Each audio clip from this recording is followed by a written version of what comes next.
Greetings BookTube, I'm Anders and this is my December wrap-up. I'm wearing a 6 kilogram chainmail shirt, so let's just get into it. First I read The Complete Elf Quest Volume 3 by Wendy and Richard Pini. This is a fantasy comic series where the main characters are a tribe of elfin wolf riders.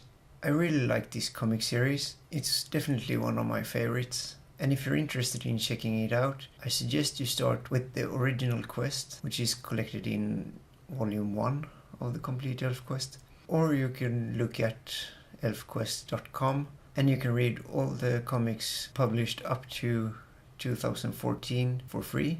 I'll put a link in the description. This volume collects Hidden Years issue 1 to 5 in color and Hidden Years issue 8 and 9 in black and white, and also Dreamtime in black and white. I gave it 4 stars. After that I read a book that was recommended to me by Catherine from In Bed With, and I didn't like it as much as the first book she recommended to me, which was 13 Reasons Why by Jay Asher, but this one was really good too, and it's Tell the Wolves I'm Home by Carol Rivka Brunt. This is the story of 14-year-old June and how she handles the death of her beloved uncle Finn. And that's not a spoiler because it's right here on the back. The story deals with some sensitive topics like the prejudice against LGBT and HIV/AIDS victims in the 80s.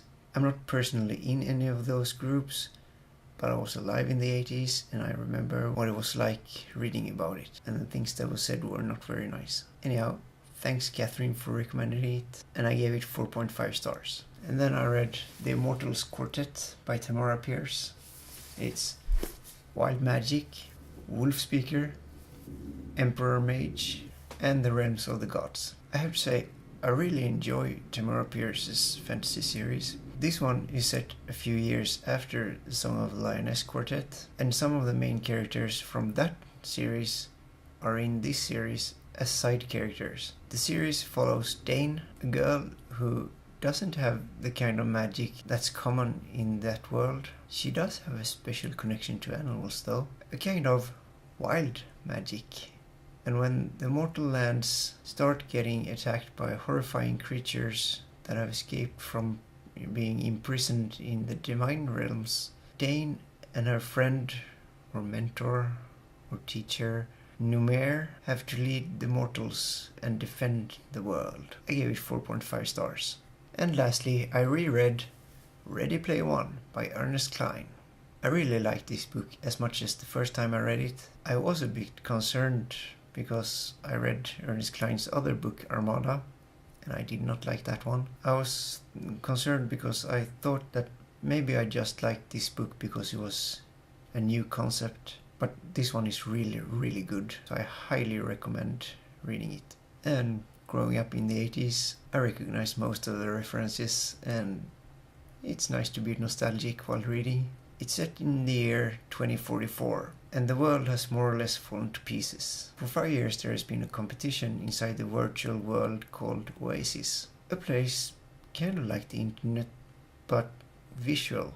So basically everyone in the whole world hides out there to escape reality. And even if the competition has been going for 5 years, nobody has even showed up on the scoreboards yet. Until one night, when one name suddenly appears. This is the story of that someone, Wade Watts, or as he's called in the Oasis, Parzival. As I said, I highly recommend it, and if you grew up in the 80s, you will love it. And I gave it 4.5 stars. I guess that's all for now. Did you read any good books in December? Thanks for watching, and until next time. And now I really have to get out of this chainmail. Damn, it's heavy. I actually made this chainmail myself. It weighs 6 kilograms and it's made of about 19,000 rings. And it took me about 100 hours to assemble it.